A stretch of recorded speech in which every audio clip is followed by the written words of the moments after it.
What's up, everybody? Welcome to the 7th episode of Season 2, The Gaming Den. Yeah, I forgot to take off all of the past ones, so I just had to, quickly flip them all off. It looks bare bones. What happened? I know. I was like, oh, crap. What's up, Hold chat? on. How are you guys?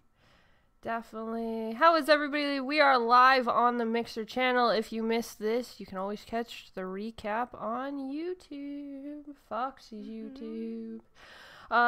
But yeah, so I had to flip all of the things back, but I got it. We're good. We are good. Oh. Stop my cat from going near the bathtub. I got bleach in there. Get away from there. Oh my god. Okay. So. Great start. Strong start. Love it. Love it. I know, right? The importance of everyday life. So yeah, anyways, welcome, everybody. This is where we talk about gaming. Yeah, dang cats. I know, right? They always have to go where they're not supposed to go. But, so yeah, we have some pretty amazing topics. I am your co-host, Shewulf, joined by... What's up, everybody? What's up, Shewulf? How are you today? I am Fox, everyone. The other co-host. Pretty crappy, but everybody already knows that because, well, I posted all my business on Twitter yesterday.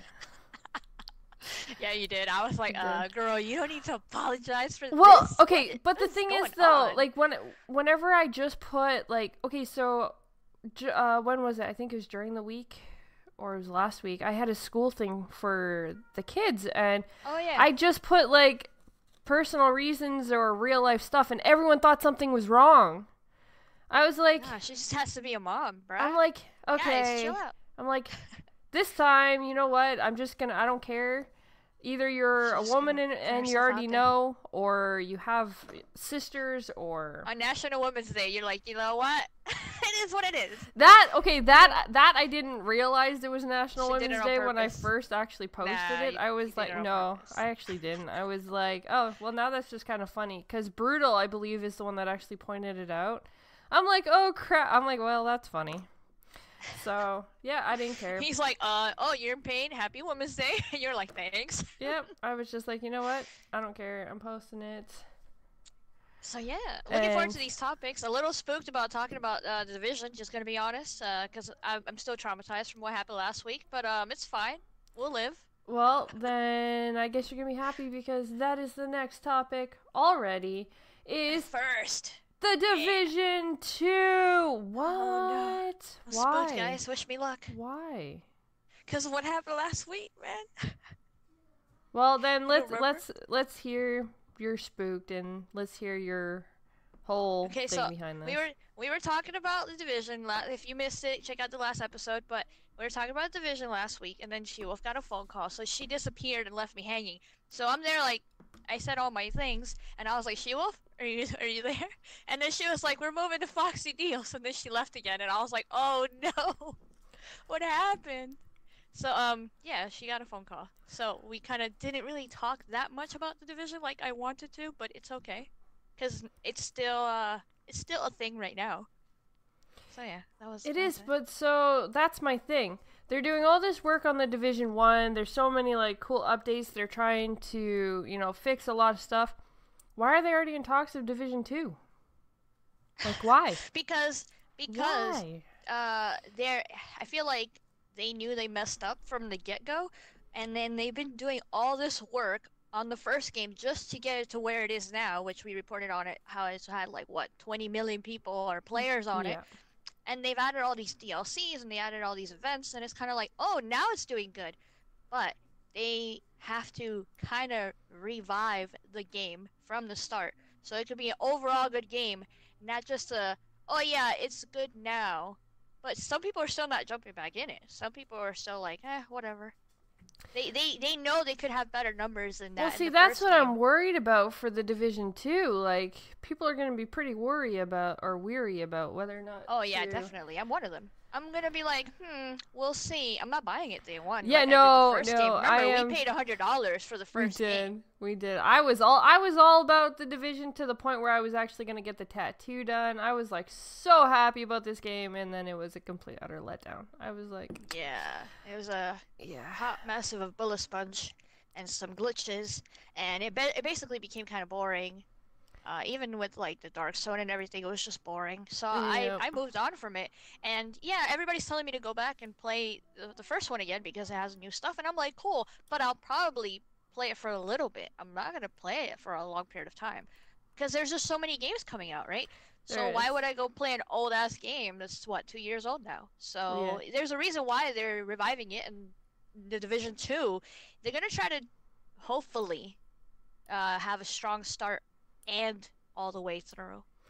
But Yeah. I don't know, we'll So see. there's no real details on the game that have actually been revealed, but we do know that the sequel will run on an updated version of the Snowdrop engine that powered the original Division 2 years ago, as well as Mario and the rabbits, because hey, who doesn't love Mario and the rabbits?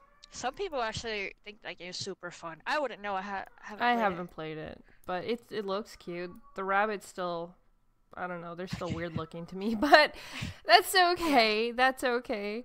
As ever, several Ubisoft studios will support the lead developer. In this case, Ubisoft, Redstone, Reflections, Ubisoft, and obviously, you know, there's at least 5 other ones. I'm not going to name them all because there is actually quite the list that is supporting this. However, once again, I'm just not. I'm not set on this, Ubisoft. We'll see. Well, they better impress us, and even then, after the game comes out, they better have some good content. The game better run well. They better not be Yeah. glitching and stuff. It better not be boring or stale. And another thing, I think they're gonna make it more of a games as a service type of thing, where they give you a reason to grind every day or play for long periods of time. Do They're you gonna have more think? events. Do you think the Division 2 could actually be more of like a PUBG style game? Do you think maybe that's actually what they're going like we're not going to see any more details about this until E3 2018.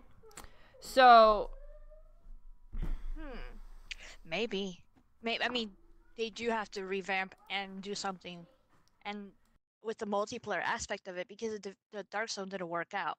And even if they want to keep the Dark Zone, they have to make it better than what it was. So who knows? Maybe exactly. they could have some battle royale type of thing in there. I don't know. I just don't know about the whole idea of bringing a Division 2. Unless, like...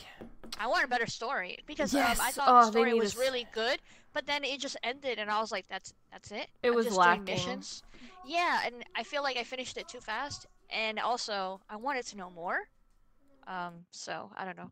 Maybe they could do even a better story to what was happening. Yeah. No, So I hopefully. I completely agree, and you know, most of these guys we're gonna have to wait, but chances are do not jump on this like right off the bat, because Not day it one. has already been a letdown, and you know, it's a little disappointing. It really Yeah, is. don't be fooled by the graphics either, because it might not even look like that. Yeah, that's true too. That is So. true. We shall know. see what happens. But it's interesting that the game still has life after the fact.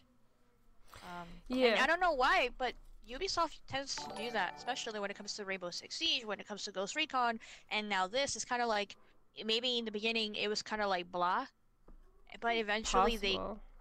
they get popular again. And Yeah, I've noticed well, that they've been doing that. Well, they said, you know, I think it's a wonderful, wonderful brand that has so many potential stories in it. That is true, but you guys did not actually do anything with it. You literally just gave one story, ended it, and then that was the gist of it. And I think with games like these, one of the parts of DLC that I think a lot of games tend to fall short on is releasing more story. Now, Yeah, we want more lore. If you look at, like, okay, so Call of Duty World War II zombie mode, I'm not even going to go into their actual, because I don't believe they added anything to the campaign or anything like that, but their zombies, when they add another map, they add a whole nother part of the story to it, if anyone's ever actually really noticed that.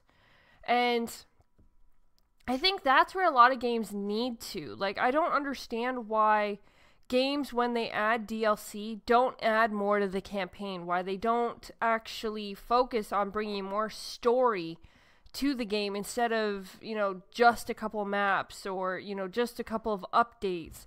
Like, even The Division did this when, they brought the underground and the survival. They brought cool modes, yes, but they didn't actually bring more story. And it seems like a lot more gamers nowadays are looking towards the stories and actually wanting more of it than just a simple multiplayer game.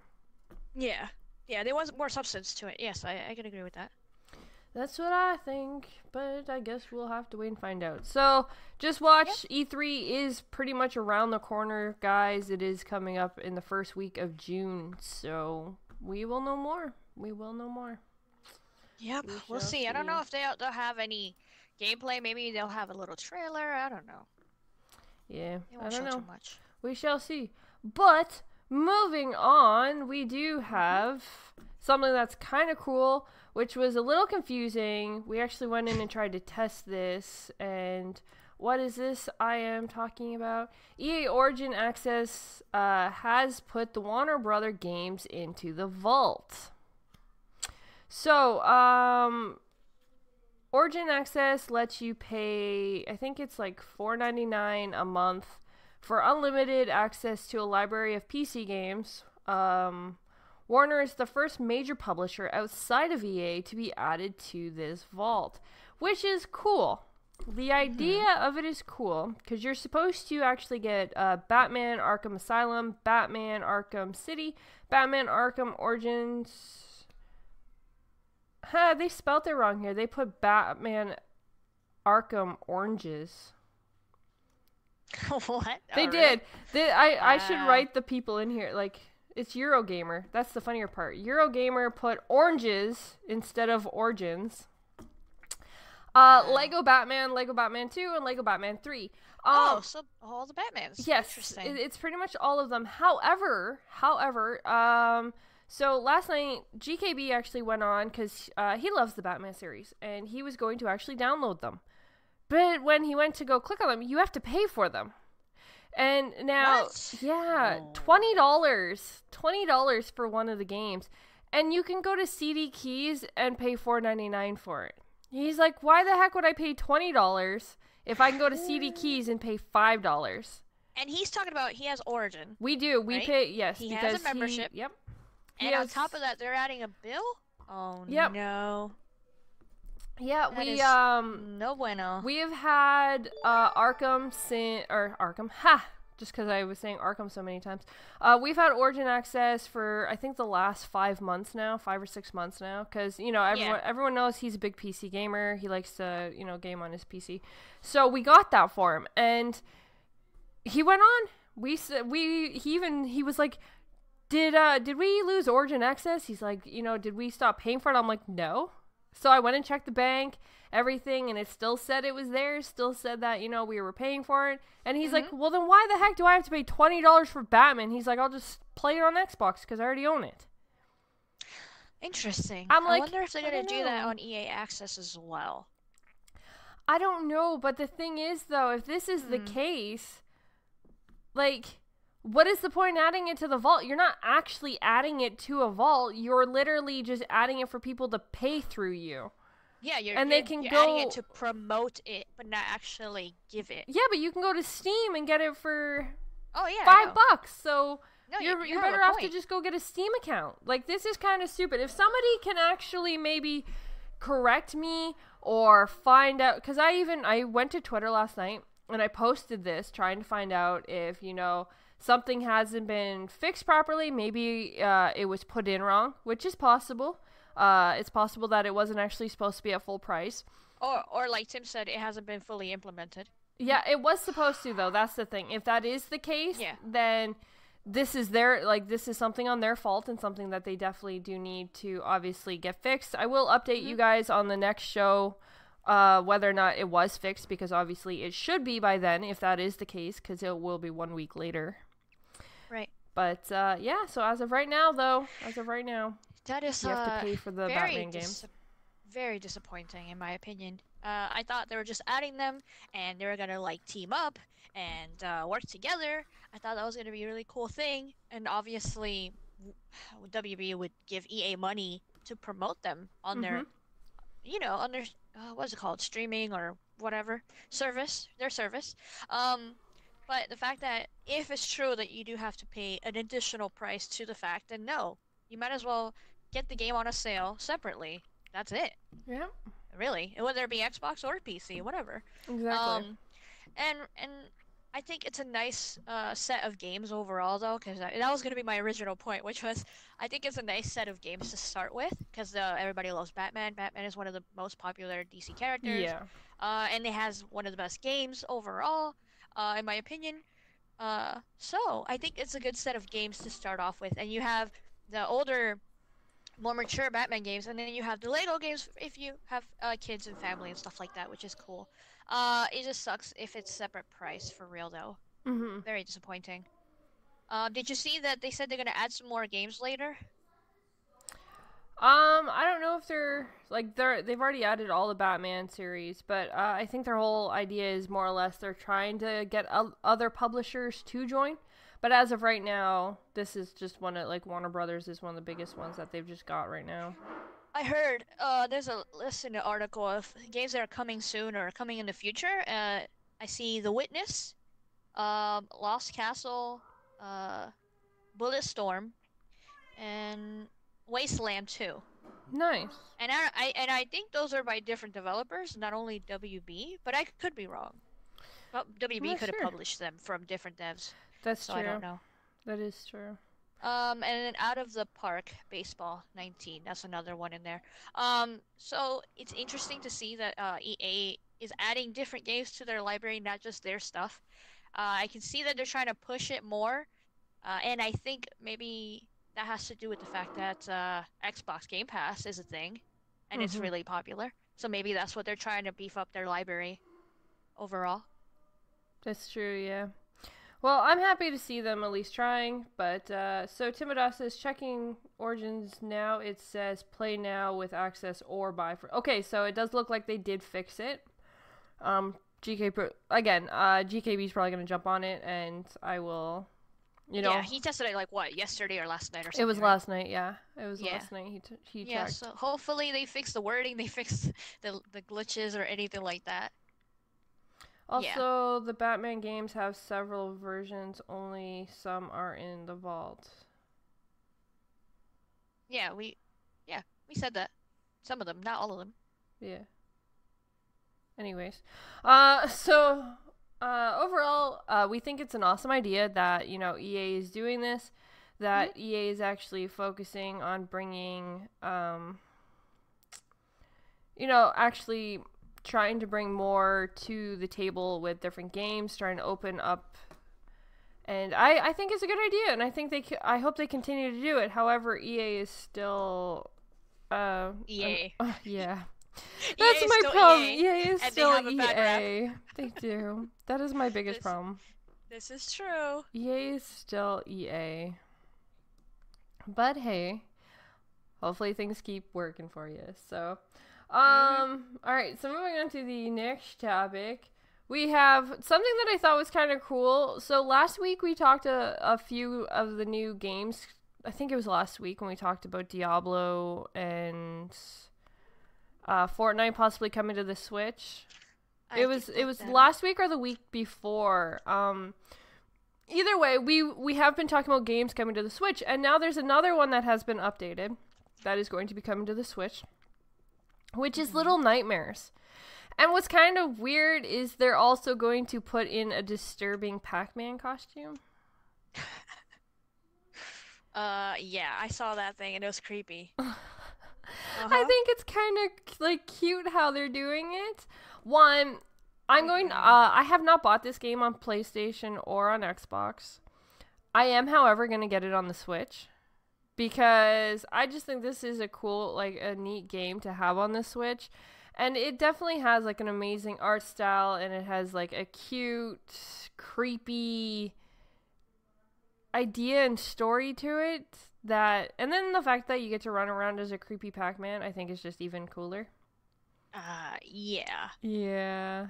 I don't know about this. I remember when the game first came out and you were like checking it out, and I was like, "Girl, you want this?" and whatnot. Yeah, it reminds me of Alice.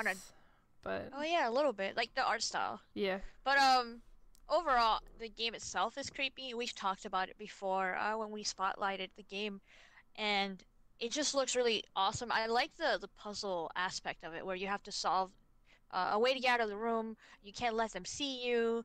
It's it's really like I'm missing my words. Heart-wrenching Yeah. because you have to like survive and fight for your life in a way and get out of there as fast as possible because they'll grab you and stuff. Mhm. But yeah, I mean, it's cool. Nintendo Switch is getting more games. This is basically, like you said, we talked about this like 2 weeks ago when we were talking about Diablo. And by the way, Diablo has been confirmed to be coming to the Switch. So Yep. yes, this is a fact. So there you go. That's your little update right there. And I think it's nice that they're getting third-party support like this, whether it be older games, but at least they are getting like little exclusives along with those games, like this Pac-Man mask, which is super creepy. I think he looks just as creepy as those dudes that he's running away from now. At first I was like, oh, that's cool, Pac-Man, but when I saw the picture, I was like, ugh, I wouldn't want to be that. No, thank you. But that's the fun part of it, though. Is Sure, it's just for the you. fact that, again, this is kind of something that goes with Monster Hunter and how they're incorporating a PlayStation Yes. 4 feature, which we talked about last week. How they're incorporating a PlayStation 4 feature into their game. Now you have Little Nightmares, which is an indie title that is, even though it's something as small as just a skin, they are still incorporating Nintendo into this game. Like, we Yes. seem to be seeing that a lot more lately, where games are kind of intertwining with each other and actually bringing something of the console into the games. And I think that's actually a really cool idea to do. And I hope more games continue to keep progressing like this and adding new features into it, where it's something to do with another game, or it's something to actually do with the console or something like that. I think is a really neat idea. So Yeah, I think it's something that makes it stand out, more unique. It mhm. makes people want to be like, oh, maybe I'll pick up the Switch version as well, or something like that, like you said. Also, I think the only way you could get this Pac-Man mask is if you have the amiibo. Now, is that something that you would go out of your way to pick up? You get the amiibo, you scan it, Well, and then it goes on your character. well, it's the Pac-Man amiibo. So if you already Hmm. have Nintendo, chances are you may already actually own it. Maybe. So, like, I guess that's kind of coming to the point of, maybe if you already own it, then it's kind of just a cool feature, and maybe someone might go pick it up just to actually, one, it's a cool figure to begin with. Classic. So, just to own an amiibo to begin with, it's not like it's a huge deal, because they're still cool little action figure looking I things. only own one. Do you own a Switch? No, Do you- but do I have a you 3DS use it? and stuff. But do you use it, though? I no. Or did you more or less buy it because it just looked cool? Do you want to know what it is and it'll explain itself? Yeah, let's hear it. What amiibo do you own? I have the Sonic amiibo. There you go. See? But that's my point right there. You have it because of what it is. It's not even, the you character. don't use it, but you own it because it's a cool little action figure type thing. So, this is kind of something that you tend to see quite a bit, is people buy the amiibos not to actually use them. So there could be people who are sitting there like with the Pac-Man one because they thought it was cool, and then it's like, oh hey, now it Use can it. actually do something. But see, that's another cool factor though, is they're making amiibos more more I can't think of the word I'm trying to think of, but Useful? more relevant. Oh, okay. They're making them more relevant by allowing amiibos to give customizations into games. Like, Yeah. just to be able to actually say, take a Pac-Man amiibo and it gives you that skin in another game. Who's to say that they're not going to do that in some of the other games, like Fortnite? Like, Fortnite is a big one that deals with skins. What if they turn around and say Sonic? You can turn around and put Sonic on the Fortnite release for Switch, and it gives you a Sonic skin. You know what I mean? Yeah, that's super nerdy, but I'm in. But people do it. People will buy it for reasons for that. And I Yeah. think that is an amazing idea for Nintendo to do, is to incorporate things like this. Like, even Diablo, with Diablo, there, you get skins and stuff like that. You get wings, you get pets. what's to say like you have an amiibo and you can get like a custom pet or something? Like it's an amazing feature that they're adding just by doing something as small as a skin to Little Nightmares, which by the way, guys, Little Nightmares is coming to the Nintendo Switch May 18th, with a complete Pac-Man costume available to owners of the Pac-Man amiibo, which we were just talking about. So and it says that it allows players to hide behind famous yellow critters while encountering one of them as the creepiest game of all times. So it's also giving you an advantage. It's not just a skin either. This is actually... Ow. It has a feature. Yeah. I was playing with scissors and I just like cut my finger. You're playing with scissors? Oh, I have like those little freaking like medical scissors, and I was just sitting there like opening and closing them, and somehow I managed to like close it on my pinky. Oh my god, this girl's playing with scissors. Yeah, something I shouldn't be doing obviously right now. But anyways, so it just reminded me of a shirt I used to wear in high school. It said, "I run with scissors." Oh, good job. Good job. Oh, that's so random. Okay, so go on. But yeah, so anyways, I do think the idea of this is cool, and I'm excited to see Little Nightmares coming to the don't Switch. play it. Yeah, I probably would. What do you think about, like, what about you? Do you think this is a cool aspect of it? I think it's creepy, and it adds to the game itself, because the game already is creepy, and it does give me nightmares. No pun intended. No pun Actually, intended. pun intended. Definitely pun. No, so yeah, it goes right along with the creepiness, and I'm glad that Nintendo Switch is getting more third-party support. Basically, I'm not interested in picking one up or anything anytime soon, but it's cool to see that the system has all this life and all this support. So yeah. I'm glad they're adding that stuff to it. I definitely agree. Alright, so moving on, we are officially talking about what? Zombies. More zombies. Zombies. What? Zombies. More zombies. Zombies. Everywhere. Except these are not your average zombies. So Rainbow Six Siege has released a cool somewhat event, because I don't believe it's staying. I believe it will end, let's see, I think, it's only going to run for 4 weeks. This is called Outbreak. It has new operatives, maps, gameplay, and zombies. However, the zombies are definitely not your normal zombies. So I was playing this with, Destro and GKB the other night. I actually did stream it. But what was interesting is the fact that you're running through these areas, and so they have like these really ugly roaches, which are like, oh my god, they look like witches, which is kind of weird. I wanted to try this, but not anymore. Why? Go on. I don't like roaches, but go on. Well, it's not technically a roach. So she doesn't actually look like a roach. She looks like a witch. Destro kept calling her a witch, and I'm like, she's not a witch. They call it a roach. But she's like this weird thing that like has like these things that pop up under the ground and like hold you there and stuff like that. It's definitely like makes it a lot more challenging. And then there's this huge guy that like looks like a giant rhino looking zombie, and he's a bitch to freaking beat. He reminds me of a berserker or something in Gears. Obviously different skin and stuff, but it's like a big dude that runs after you and stuff. And I like the fact that they have different, like, zombie or creatures, monsters, whatever you want to call them, that they come after you, not just the same old, zombie horde mode, and that's it. It's simple. I like that this has different aspects to it. Yeah.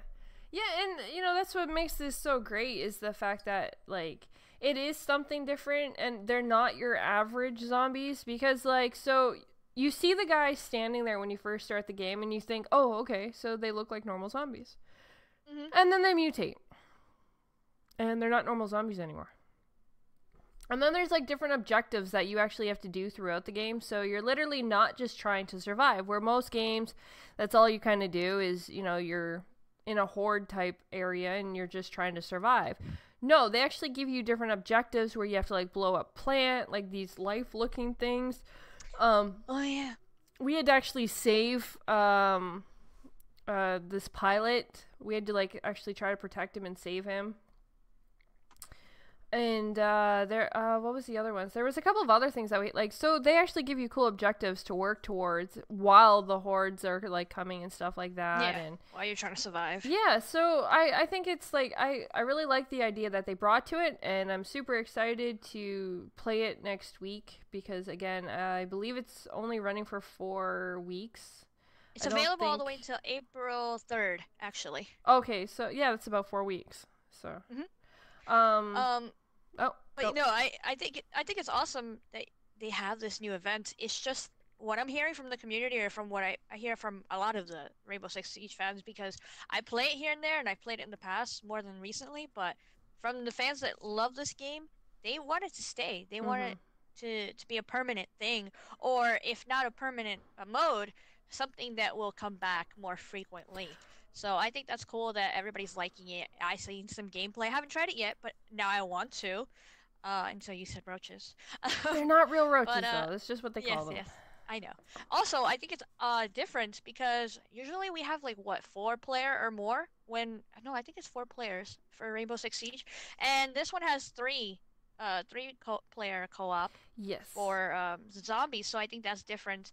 And I'm hearing the co-op is actually fun and better than Terrorist Hunt. I don't know if you've ever played that mode. That's possibly. I think I have. Yeah. But like a while ago, long while ago. I think it's really cool, and also they're adding more story. This mode feels like it's adding more story to the game itself. Yeah. Than just the typical you're this dude and then you're doing that and that's it. And they said after this they're gonna keep doing more things like that, where they add more lore and story to the game and the characters or the operators themselves. So I think that's also really cool. Yeah. Looking forward to seeing that. They also go into saying Rainbow Six Siege might be one of the best multiplayer shooters of the past few years, but its PvE experience has been lacking, especially when compared to previous Rainbow Six games. Ubisoft hoped to have changed that with the new Rainbow Six Siege Outbreak, a co-op event that will launch alongside Operation... I have no idea what the heck this is. Crema or something? I don't know. But it runs for 4 weeks. And so... pretty much, like, they're going into this whole thing wanting to, you know, bring a better experience for the PvE side of their game, and I think they did it. I definitely think they took a good approach to it. I think that they decided to, you know, actually pull together a better story, and I like that they didn't go with just your normal zombies. Now, their zombies do feel a little more like the Dying Light zombies. Like, they definitely did take a different approach with that. But, overall, I do think that, you know, I think they did a good choice on what they did and the aspect that it brings. And I do hope it stays. Which, you know, for instance, Call of Duty World War II, I know I keep referring to this game today, but, you know, it's been doing some pretty neat things. And one of them is Prop Hunt was a very popular gameplay, like game mode that everybody kept talking about. It has apparently come back permanently because everybody kept demanding it. Yep, this is true. So, who knows? Like, maybe that is what we need to do, guys. If you guys really like this new Rainbow Six Siege Outbreak, then we need to keep, you know, actually saying something. We need to keep saying how much we want it to stay, and you know, maybe Ubisoft will turn around and be like, okay, so this is actually really popular and is going to keep people, so let's keep it. Let's, you know, this is going to sell our games. Yeah, but they're not going to do that if people don't talk out about it. Oh yeah, I'm pretty sure the community is well outspoken enough to say, hey, we like this mode, this is all we want to play, or we want this event back. And I think they're doing that right now because everybody's talking about this. They're talking about how badass the bosses are, because you do get different types of zombies and stuff. They still have the destruction and everything. Some people were, I don't know why, were surprised that you still have destruction and stuff to the environment around you. And they said that this is kind of like Left 4 Dead, on steroids or Yeah. something like that. I was reading some of the people that really enjoying it, and it just gets me a little bit hyped up because now I want to go play it. Now I want to stream it. It was really like I had a blast playing it, and I'm like I said, I'm probably gonna be streaming it again next week. I think me and GKB are doing it for my new night streams, so we'll probably Very cool. we'll probably need a third because yeah, it's better with 3 people, that's for sure. Oh yeah, definitely. Definitely better. But I'm excited. I'm glad that they're gonna have it for a good amount of time, and I do hope they keep it longer because it really was a lot of fun. And I like that it's something different than your normal average zombies. Yeah, They're, like, I like super that it's different as well. mutated. I agree with this. Because they have like different abilities too. When you get to like certain spots and there's different like big guys, not bosses per se, but you know, harder ones, they have different abilities. Like there's one that can like teleport you and stuff like that. Oh, not to mention your operators, your characters that you pick. They also have different things that they have on them, different Yes. specials and everything. Everybody's liking the big dude that he looks like a tank. Oh man, he looks like that guy from X-Men. I forgot his name. But he looks like a big dude, like a tank, and he has like a machine gun turret that he could like put down, and everybody's loving that. Yeah. I forgot his name. But yes, that's pretty cool. That is absolutely awesome. So, I hope you guys are going to check it out. If you haven't, Tashanka. Maybe. If you haven't, then well, what are you doing? Just what are you doing? Yeah, go play it. Have fun. Have fun. Well, unless you don't own it, then I guess, well, obviously you can't play it, and maybe you should try.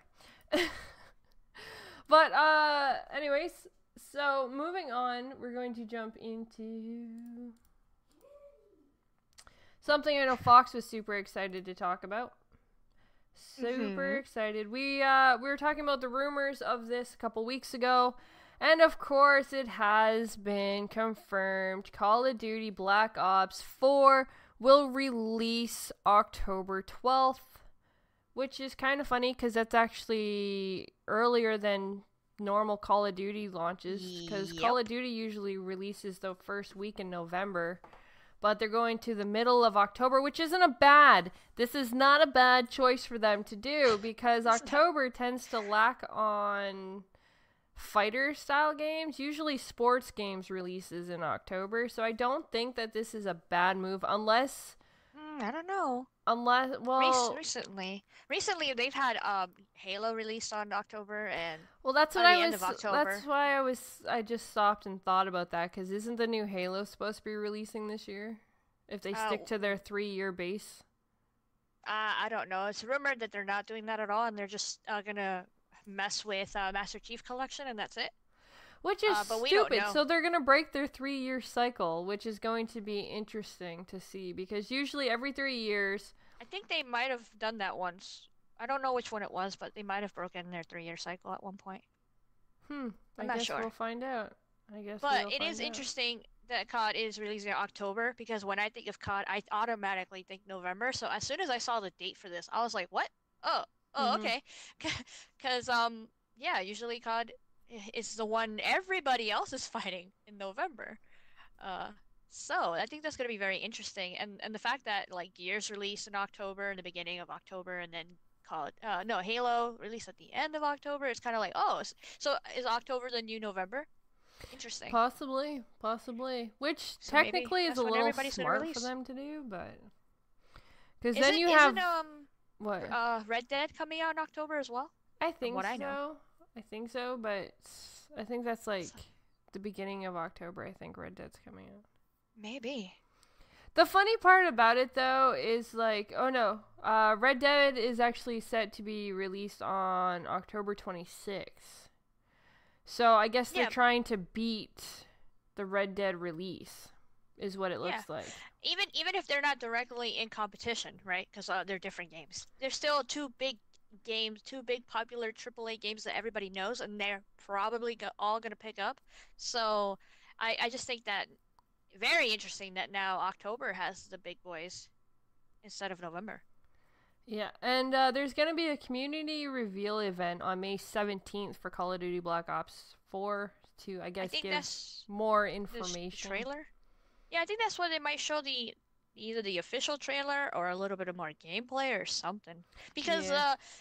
the announcement that we got with this like date was a teaser trailer which basically showed other Black Ops games. So it was kind of like a recap type of Mhm. thing. And then it kind of like flashed through all the stuff that we've already seen from the Black Ops series, and then boom, it said October on there, and then it said obviously Black Ops 4. Which, what do you think of that logo, the 4? I still think it's stupid. Like, are they just going to keep adding more blocks? Like, could they not come a little more original? Like, I get that. Like to a point, it's neat because it looks like a shield now instead of whatever. Mm-hmm. But really, could we not come up with like what happened to like the cool like skull looking emblems and all that kind of stuff? What is with the bars? Like, I think Ghost messed up their skull whole charade. that's true. That's true. All right, so I want to point out something I saw after the date because everybody was focusing on the date, October 12th. Oh my God. After they showed that, they actually says, "Forget what you know." Did you see that? After the fact, I was like, what? What does that mean? Are we messing with time? Are we changing stuff? What's going on? Well, there was already something that leaked about what was it? I'd seen it before about futuristic something. Mm-hmm. I feel like it's gonna be weird because well, Black Ops 3 is already in the future. So if it's rumored to be that this one is modern, are they going back in time and changing stuff? yeah, I don't know. see. There was something to do with see, that's why I wish I could I was reading this the other day. I just happened to come across it. They actually said something about like the futuristic stuff. Read what Tim said. I think they want us to forget Black Ops 3 existed. That's possible. But I doubt it. And here's another thing for anybody. Despite earlier rumors, Activision did not say anything about the Switch release. There's a way to shoot that down pretty quick, Activision. Yeah, for real. That was kind of odd because, well, we all know that the rumor that we heard this from when we reported it was it Marcus Sellers, which, like we said before, he's an insider slash journalist, and he's been leaking a lot of stuff, which we're going to talk about later as well. So I think it's interesting that he actually broke the news that it was Call of Duty Black Ops 4, but yet the whole thing that he mentioned after was oh yeah, it's gonna be on the Switch and it's gonna have DLC support and everything. It's kind of like, nah, they got rid of that part. So I thought that was kind of like, oh, so he was kind of like half right. Yeah, I don't know, like they could just be saying that now because they're like, oh, we don't want people to think there's like they obviously want to sell this game on the other consoles over the Switch. So we might see it, but I don't know. I mean, if it's true and they still have marketing rights with PlayStation, nothing else matters. They're gonna keep showing of course. The PlayStation copy, and they're gonna be talking about the PlayStation exclusive DLC that's coming out first and whatnot. So I think it's interesting that they would shut down Nintendo specifically, you know? That is true. That is true. I was trying to see if I could find that thing about the futuristic thing, but now I can't find it. I was sitting there talking to GKB about it. Yeah, I just think it's cool because, well, Black Ops is one of the most popular series within the whole COD franchise. I mean that one, and I would think Modern Warfare. Hello, Modern Warfare 2, anybody? Yeah. I think we've all been asking for that. Yes, maybe. So I think it's interesting that they're doing that. Treyarch is all in. I wonder how they're gonna pull it off. If they're gonna make it modern, I'm all in. If they're gonna make it boots on the ground, I'm all in. If they're gonna make it futuristic or weird or I don't know, kind of funky, I think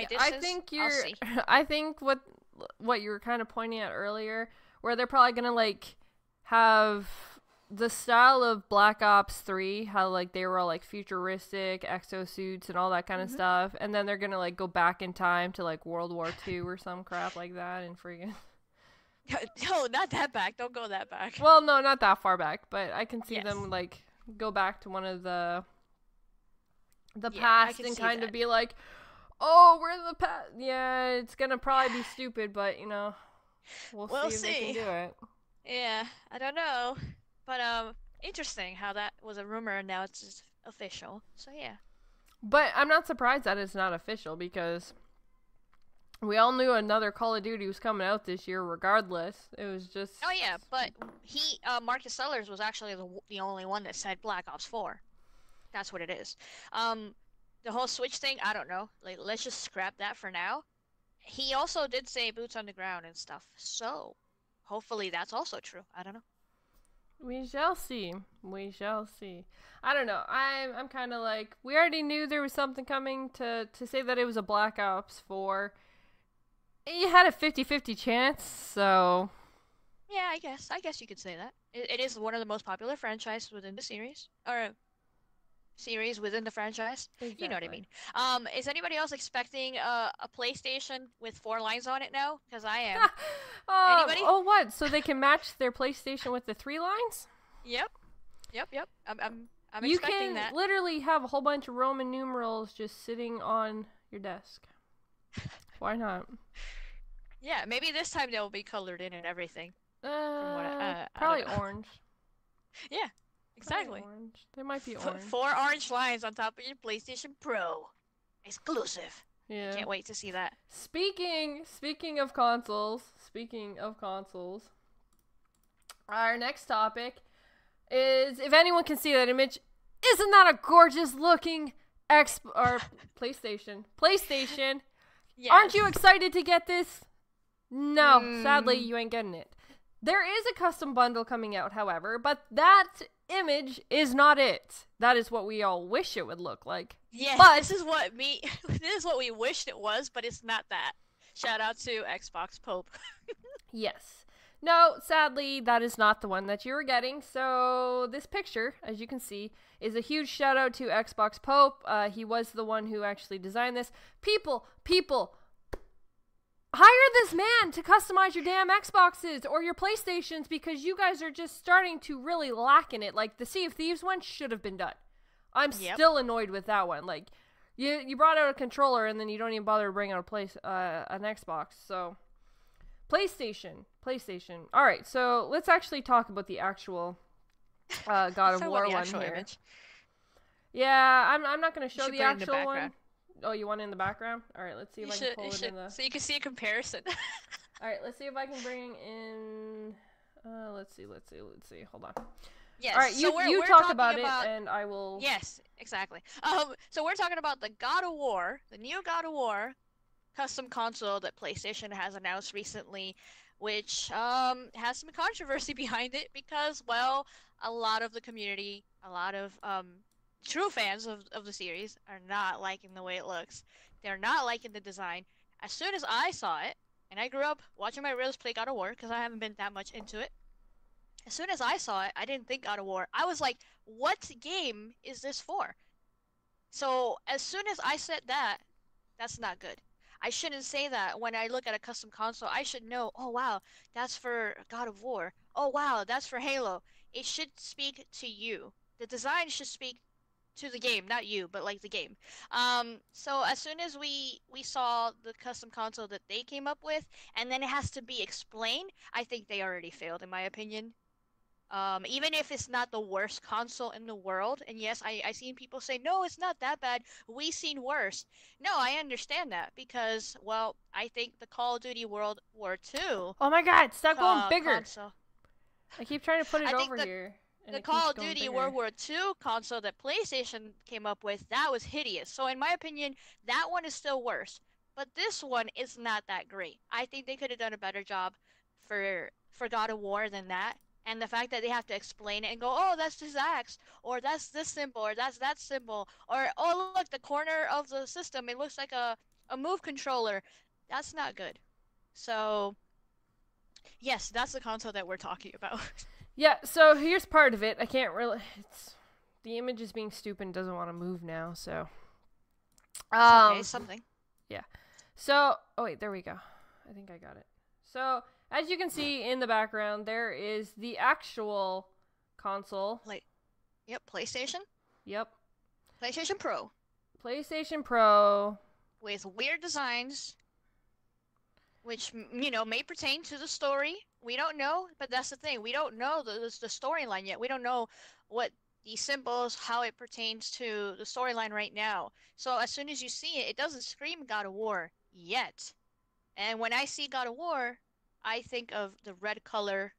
I think of the original symbol that's on that system in the corner. I forgot what that symbol was called, but yeah, I think of that symbol instead. Which is Of kind of funny all this because stuff. they don't even put that like on the controller. There's a completely different symbol altogether, and there's only one on one side, which again is really kind of dumb because they should have actually put the symbol on both sides, not just one side of the controller. See if I can get the controller. There you go. So, you stupid image. It hates me. It hates me. Anyways, so the idea of it, I think just, it looks kind of stupid. Like, I don't know. Why, like, I understand that it could be, like, maybe some form of a map or something like that. Or design, it's an axe. Yeah, but I don't know. I don't think they put a lot of, like, actual thought into this. But at least they did it, though. I know, but if they did put a lot of thought into it, that's too much thought. Haven't they heard of the thing that, what is it? Simple the saying is better. that, exactly. You took the words right out of my mouth. Simple is not always better. Bad. But it is in this case. Look at that. Look at all those symbols. And look how much design is in that system. And then look at, Xbox Pope. Yeah, it's eye-catching. It stands out completely. And, what's funny about it is, again, the controller doesn't even really make a lot of sense. It's just a silver controller with God of War in the middle, which, okay, so that aspect is cool. But you only have a symbol on one side, not the other side. So it looks like somebody literally just took a sticker and put the sticker on top of it and then went with it. The system itself... Now, what throws me off about this is, okay, I get the design because it's got something to do with the game. However, the whole semi-circle, like white circle that's just in the middle of the top of the console just throws my eye off completely. Like, what was the actual purpose of throwing in a weird half circle on the top of the console? Like... I don't know. It may, like I said, may pertain to the story, the design itself, or it could just been a design style. It's too much. Regardless, it's not eye appealing, like you said. It's not symmetric or anything at all like that. And I think that they should have gone with that saying, which is simple is better. They should have done that because they were bringing this game to this system, not for the first time, but for the first official time. The other game was a remaster. Yeah. And I seen skins that look better than this, like PlayStation skins that you could put on your system that look better than what they're showing. So far, the best skin that PlayStation has actually done themselves, not created by somebody else or anything like that. Don't say Call of Duty. Don't say Call of Duty. No, it's going to actually be the Monster Hunter one. Oh, okay. With the dragon on the top, and then it has, like, the red flame that, like, has the metallic look to it when you, like, turn the console. That has to be... It's so simple. It's literally just, like, a black console with the etching design of a silver, like, a gray dragon in the background. Like, that idea, it was simple, but at the same time looks amazing. And then, of course, the controller matches because, like, they have a red controller with designs on each side, and they actually, like, make the controller look like it's part of the whole console itself. And that is where they did it right. That is where, they actually made a console that stands out but is not overdone. And it's just... That's one of, like, the pressing things about this console is, I was really, really hoping that it was going to actually look pretty badass. Like, I do like, obviously, the Destiny one was actually pretty cool. They actually had that one flow nicely. The Star Wars one looked like a sticker that they just put on the top of it, to be honest. There's, like, 3 stickers separate. That's what it looked like, yeah. It doesn't flow, and this is another one that just doesn't flow properly.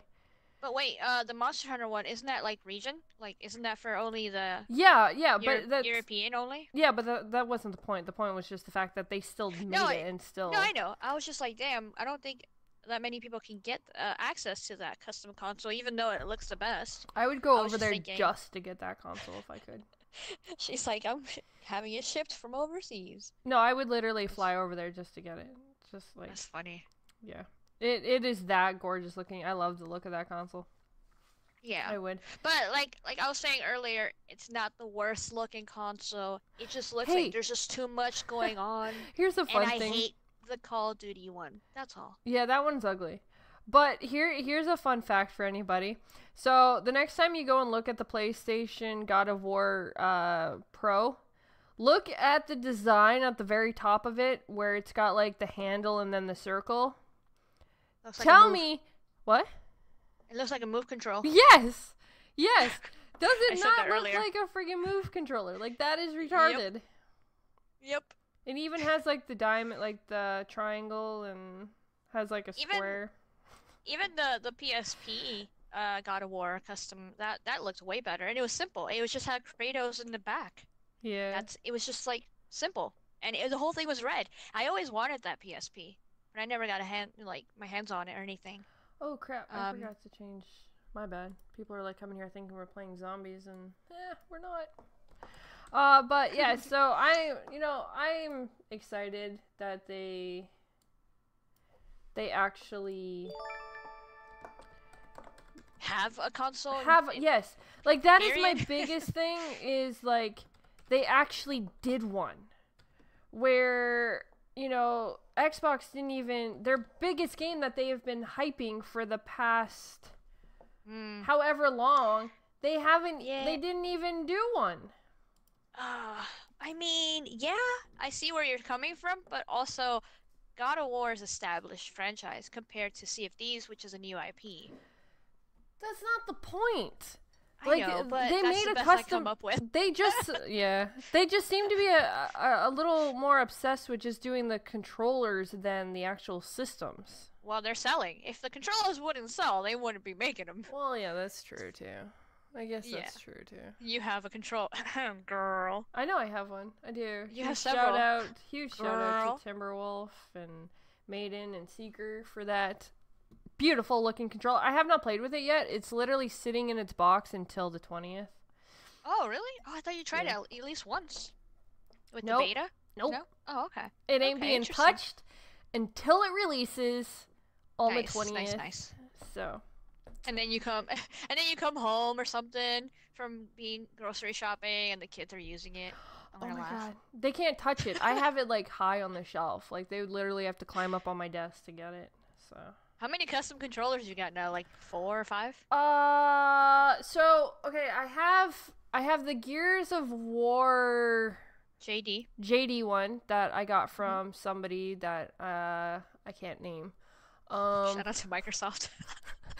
Well, I guess you can say it. I have the Xbox Scorpio one, which I stole from GKB's Xbox because that was the deal. He got the console and I got the controller. Tiny print, nice. Yeah. They could have made that better too. I have the Forza Motorsport 6 one. From their original console. Oh, the blue one. The blue one, yeah. I originally, I got the controller because, so we got our son the console for Christmas, but I took the controller because we didn't want him to destroy the controller. Yeah. So I have the controller though. And then of course I got Echo, which is my Elite controller, and I have a Scuff controller for... Dang, girlie, you got way more than me. You already passed me. What do you call it? I have Call of Duty Advanced Warfare Scuff controller. And then I just have a standard white one that goes with my awesome limited edition 2 gig white Xbox One S. I would not give that thing up. Would not give that thing up. And I think that's all the controllers I have. I think I only have 5. We had more. I used to have the lock controller. That's the one I have. I have that. I have Dawn Shadow, Elite, and Gears, the red one. I Actually, had it. the Gears. Oh, I have 2 Gears. My bad. Yeah, you have the red one and the blue one. Mhm. I had the lock one, but we had to trade it in with one of our Xboxes because see, okay, so yes, everyone's gonna sit here and be like, "Oh my God, you have so many." No, we actually trade in systems to be able to help pay for the newer systems. So no, we don't actually straight out buy any of these systems. Well, except the Scorpio, but that was because it was graciously donated by one of our viewers from YouTube. So that is why we have that one. But all the other ones were all like trade-ins. We either traded something in, like the Wii U, the PlayStations, or stuff like that. We traded in to, you know, to get the other consoles. So, but when we traded in one of the systems, we didn't have a black controller. I have no idea why. But so we so we had to trade in the lock controller, so it had a controller. So I lost the lock controller. We also had the lunar one too. The white lunar one. Yeah, you did. But that was GKB's, but we had to trade that one in with one of the consoles too, so.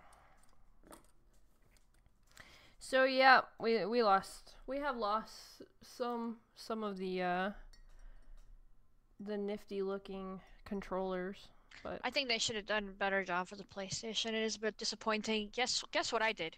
What'd you do? So, as soon as it was posted on Twitter and everybody started talking about it, before I went through all the comments and I started reading all the funny stuff, first I looked at it and I was like, oh no. And I saw one person complain about it, so I was like, let me show my brothers. They like God of War. And as soon as I showed it to them, they were like, ew. And I was like, okay, that's all I needed to know. Bye. They were like, ew, we're not buying that. And I go, hey, you remember the PSP? Remember how cool that looked? And they were like, yeah, they should have done a red console. And I'm like, they should have done a red console. I like red consoles. Why are they so... You notice most of their... Okay, so I don't know if anybody noticed this either, like pick this up, but they tend to like to do silver consoles. Like silver white consoles. Their Battlefield Destiny. 1... Yeah, their Destiny 1. Their Destiny one was the one GT of their Sport. Yep, GT Sport. Dang, you're right, girl. And so was one of their Battlefield 2 or Battlefront, sorry, not Battlefield. Star Wars Battlefront 2. It was white. Oh yeah, it was like a alternate system. Yeah, there was like a black one, 2. but there was also like a gray one. Yeah, like that was more one. limited. But what about the Batman one? What color was the Batman one? I think that was gray? silver and well, yeah, like a gray and black, I believe. I'm looking for it. But they seem to like that color. Like, what is with you people? There's other colors in the world. Yeah. Let's see. Let's see if I can find the other consoles here. So, okay, so the Final Fantasy one was black and gray. Wow, does have a lot of gray consoles. You're right. Wait, no, I don't know if that's actually, that might just be a skin. I believe the Uncharted, wasn't there an Uncharted system that was released? That one was blue. No, it was like blue-gray. It was still gray. They were still gray. Yeah, but it was more blue than anything. Yeah. Alright, well then we'll forgive that one. We'll forgive that one. Because you actually I'll give them props for that one. At first I didn't like it, but now I'm like, yeah, it was actually a pretty decent console. For the Nathan Drake / Uncharted 4 or whatever. Yeah. Console that they did. But yeah, it's crazy. Like, come on. Yeah, it's okay. So the Batman one was silver with a gray etching of Batman on the top. I had a feeling. But again, shout out to Xbox Pope for making that cool custom absolutely for God of War. It looks awesome, dude. Wish it was real. That's all I can say. We wish. We hope. And I'm telling you, you guys need to go and actually hire this person to design your consoles because he probably would do it for a good price and you probably sell more consoles. Here's his Twitter, guys, if you guys would like to go check out his other artwork that he has done. He has done a lot of controllers, systems, and all of that kind of fun stuff. So go give him a look. Again, that's Xbox Pope or Tom. So check it out. Check it out. And he's awesome. Yeah, I definitely agree. All right, I think we kind of talked a lot more about that topic than what we expected, but that's okay. We did. We kind of ranted and went somewhere else with it, but that's okay. That is okay. And do you know why that's okay? Because now my dog is barking like crazy. I swear to God. Dakota, go lay down. Like, why do you have to be a pain in the butt? Okay, so the next topic we are getting... Sorry, I'm like losing train of thought here. I was just going to say, speaking of PlayStation... Yeah, speaking of PlayStation 5 dev kits already sent out to developers. Rumor. I was making sure to put that because I'm like, if I don't say rumor, they're going to be like, oh my God, you said it. No, it's rumor. Yeah, exactly. Yeah, be careful what you say these days, people. So, some games developed may already have the means to make PlayStation 5 games, enforcing rumors of 2019 or 2020 launch. Probably closer to 2020 is where a lot of people have been guessing for the launch of the PlayStation 5, which would make sense. But are we surprised that there's rumors, though? No, not at all, actually. This is around the time... I heard a little bit of it last year, and I was like, no, it's too early. And the fact that it's being mentioned now, that they're starting to work on a PS5, like, it makes sense to me right now, because we've been in this generation for a little bit now, and they did say they were going to go back to short generations compared to what we had last generation. So it makes sense that it's being talked about. Obviously, I don't expect to see anything for, like, PlayStation E3 or anything like that yet. But I can see that they're working on it, they're talking about it, and also I'm pretty sure they want to make it better than the last, which in a way is kind of funny to say that PlayStation 5 is making a console or working on making a console when they're doing so well with PS4. So it's kind of like, wait, what are you doing? You have the market. Everybody's just eating out of your hand, so you're good. They don't have to do this. Maybe they're just interested to see what they can do, if they can make it just as powerful as the Xbox One X. Also, backwards and forwards compatible as well. They might want to do that for the future. I don't think it's just that either, though. So, as anybody in the actual gaming world or tech world knows that technology is going up. It's going up faster than they can make consoles to go with it. We have 4K. Heck, now there's talk of 8K already coming out and actually being announced. It is too soon, but it is because phones are able to do it. There's the technology that can do this already in the newer advanced things. Phones come out every single year. And new technology, computers are updated pretty much yearly. And for consoles to keep up with the gaming technology that is being brought out, they have to start updating and upgrading their systems to match this, because if not, people, for some stupid reason, are all about graphics, which is kind of funny because, frankly, you should go back to, like, the 1900s and go play those games, because guess what? You didn't care about graphics then. But apparently now they do. So 1900s. Yeah, well, like 1990 or whatever. Like, I could say like the early 2000s. Does that make it feel better? Shewulf is the best comedian ever. No, not really. But according to to Marcus, he says dev kits were set out earlier this year. But you can see that's all he said. So there's no indication of what PlayStation 5 might be releasing, or how long Sony's first party develop might actually have kits before that. Like, we don't know the gist of how long this has been going on, but we all have the idea that we already knew it was coming. Again, because they want to be the best. Every system wants to be the best.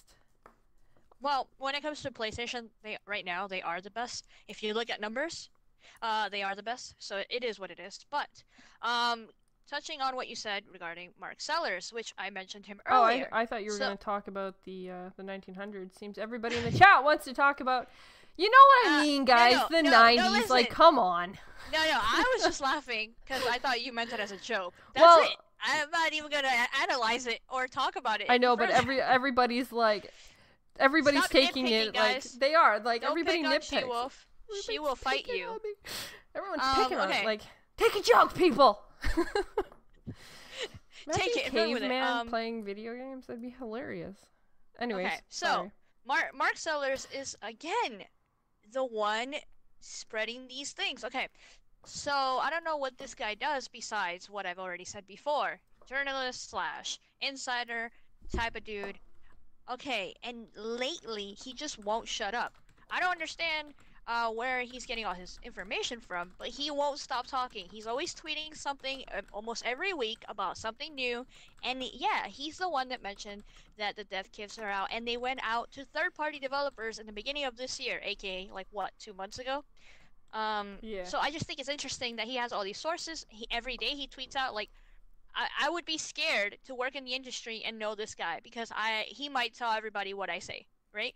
So, Which to be I'm fair, still curious how he does know this stuff. Like, I mean, is it just that maybe, he has friends in there that are willing to, like, you know, wouldn't it be kind of crappy if, like, say he does have just friends that work for companies and they're like, oh, dude, like, I don't know, you get some drunk or something and he's like, yo, dude, guess what? This is happening and this is so cool.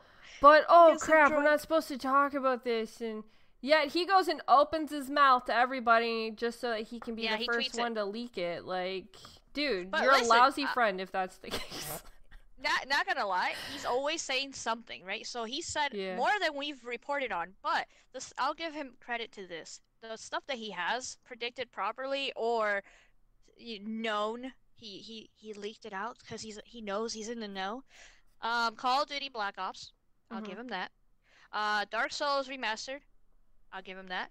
And now Diablo is going to the Switch, so he said that as well. And then the whole Nintendo Direct that just happened a couple of days ago or yesterday or something, he predicted that as well. So I do give him props because yes, he knows some people in the inside, but he does tweet out way more than what we report on. I just think it's odd that he's always talking. He knows so many people. I don't know if, like, let's just say in the end of the year, if people are gonna trust him enough to tell him anything anymore, because he's always tweeting stuff out. Yeah, maybe for all we know, Marcus is actually like the head of all three companies, and like none of us know this. Nope. And he's like, I can leak my own shit. This is why I don't get any lawsuits, because I own all of this. I am like the head honcho, and I can just do as I want. But obviously, I'm sure that's not the case. And I bet you anything, lawsuits are probably in his midst that we don't know about. It is possible, because there is definitely things that are under NDA that he should not be talking about. And I mean, yeah, I guess. Regardless of if you work for a company or not, NDAs are still NDAs. Yeah. So you're still leaking personal information that should not be said. And yet he still does. So either one...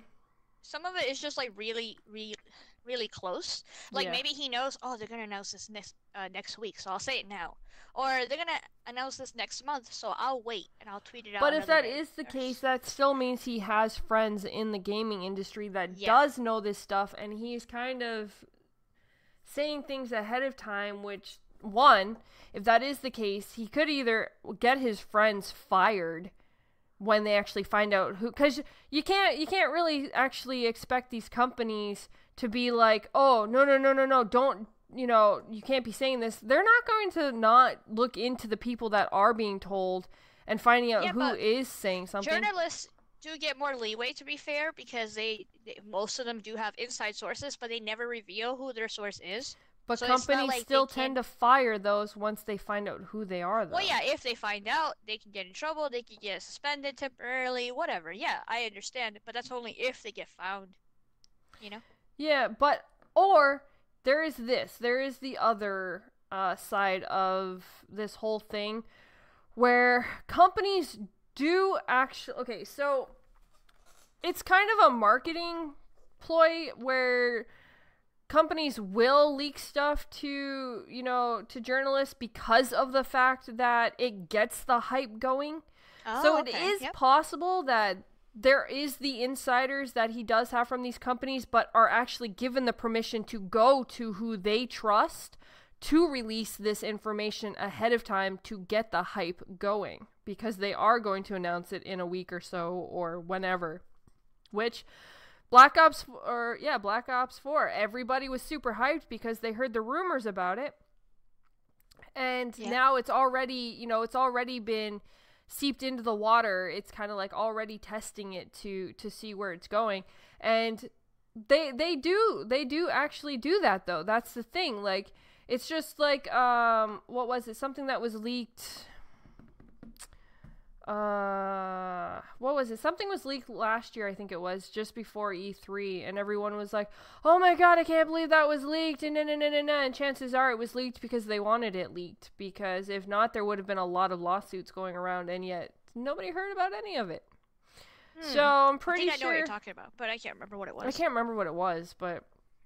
Yeah. Half the time, when things are leaked, you see it in politics, you see it in store advertisements, you see it kind of everywhere. They will leak their own, heck, celebrities do it. They'll leak their own information to get the hype going. It's true, though. Yeah. Like, they do it to get their own hype going, and if, you know, they have insiders, and they're like, all right, so go to your main guys, tell them this much, but don't go any farther than this, just to push it out there and start getting it ready, because social media is all about drama. So to get the drama going, it has to be leaked. People have to think that, oh my god, somebody just leaked this. Oh my god, is it real? Is it real? And then it kind of goes back and forth, when really the company knew all along, like, yeah, we already knew it was going to be leaked, so here you go. So, like, there could be two sides to this. Either they do know or they don't know. So, you know, there's different methods of how you can look at things like this. Yeah. Either way, right now, from what I've seen, Marcus Sellers has the biggest mouth right now, leaking information, talking about what he thinks might happen, or like his predictions, and most of them are spot on. Not all of them, but most of them are spot on. So we'll see what else happens, because he has some other stuff. But, you know, we'll talk about it when the time comes or whatever. I just think it's interesting that he's always leaking things, that he's always talking, he won't shut up. I think it's interesting that we reported on, like, what, 2 or 3 of his different rumors, and some of them have come to be. But when it comes to the PlayStation 5, I'm not surprised it's being talked about. I just don't expect it right now, or even next year, 2020? I don't expect it. Actually, it might be 2020, but I don't know. I'm not in a rush. Are you in a rush for a new console? Because I'm not. No, I ain't gonna buy it. Yeah, I'm not in a rush to see what's the next gen. To be honest, I'm happy with what I have right now, and I want them to utilize that to its full potential, because I don't even think they have done that yet. I don't think that they've pushed these machines hard enough. So, okay, my thing about PlayStation, like, okay, so Xbox, I would feel more comfortable with them bringing out a more powerful console that's actually up to, you know, up to graphic standards, only because they do focus on the backwards compatible of things. So everything that I have bought in the last year or two, I would feel comfortable about the fact knowing that they would be on the next console, so I didn't waste all of that money. PlayStation, however, you buy the VR, you buy all this stuff, and it doesn't go to the newest system. So you tend to want to hold on to the older systems longer, because you're like, I just put all this money into it. I have all these games. I won't be able to play these games on that system. So you don't feel as obligated to want to buy a new system. However, Xbox, because they incorporated the backwards compat, you don't ever have to feel about, you know, worried about what's happening with all the money you just spent on past games or your favorite games, because you know it's going to go over to the next console, because they've already stated every console from here on out is going to be backwards compatible. So backwards and forwards compatible. Yes, they said that. Backwards and forwards. So Xbox, I don't, they want to bring out another Xbox over the Xbox One X, because let's be honest, the Xbox One X is not their next system. It was literally just an upgraded for more technology, but it's not graphically fully competitive with, like, the new technology that is actually out for computers and all that kind of stuff. Kind of, but no, not like... Well, because systems take a couple years to actually develop in the first place, it can't match the newest stuff. I know, but when it comes to the Xbox One X, they did make it more future-proof than I think any other console has been made before. It is, yes. But yeah, I know what you mean. To the exact graphic cards and everything that's out right now, no. But like if they were so close, you can barely see a difference. Yeah, but see, if they were to start taking the technology, like the newer technology that's coming out this year, and then say create a new console in 3 years to release the next one, that would be old. That would, that is kind of where the whole issue of where is your technology going, because the Xbox One X still has previous, owned graphics and everything else like that. So it's not like hardware? The hardware, not graphics. Okay. The hardware itself is still, it's still not 100% par to any of the graphic cards that are releasing now, because, we sit there and hear about like, oh, the Jaguar was old, and oh, now we have this new one that AMD is releasing and everything else like that. Like NVIDIA, blah, blah, blah, yes. blah, yeah.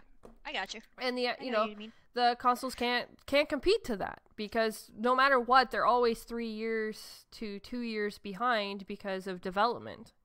So it's just, honestly, they need to come out with a console. As much as people hate to hear this, they need to come out with consoles that can be interchanged. Like how Phil was talking about that one time where he's like changing the components and stuff inside. Yes. Because and, like, swapping stuff out. I know people that is not a console, though. Well, in that point, you're just making a modified, smaller PC or whatever. Well, because you're changing stuff. If that's and you're where the world stuff. is going, then technically that's kind of where the world is going. People love technology. But wait, on top of that, you're let's just say you upgrade your Xbox, but I don't upgrade my system. Yours is going to be running different than mine. Yours is going to be running better. So at that point, you're going to run into issues where not everybody's on the same level anymore. And the cool thing about consoles is you plug it and then you play. Everybody gets the same updates. Everybody gets almost the same things, even though that's not really accurate with the Xbox One X, because we have 4K and other people don't. But besides that, that's my point. You already don't play on the software. Same standard of stuff hardware True, now. But that's software, and it's like not that much of a big leap. And if you do swap things out with hardware, that's gonna completely be different. Like your PUBG is not gonna run the same as my PUBG. It's gonna be like way off. And that's the issues that PC people deal with, where it's like one dude's running like super ultra fast, and then the other one's running on standard, and they see like in a way different games, even though it's the same thing. But people still continue to play it. Oh my God, we're talking about hardware. We are talking about hardware. But either way, that's funny. The majest of it is obviously no. We don't want consoles to go into PC, so don't worry, guys. Don't be hating on me like that. It was just the concept of. But I mean, like console for life. But I mean, like, for the hardcore gamers who really do care. See, I don't care about that stuff. Like, I would literally leave my like. That's why I still have the S. Why I didn't take the X to begin with, because I don't actually care about that. But when you have like the hardcore gamers that can allow them to change, like, it's just an option, I guess, is more or less to throw that out to be able to compete with the newer graphic cards that are releasing and all that kind of stuff. Plus, it would just be an interesting thing for Microsoft to make a little more money if they wanted to, because you would have gamers.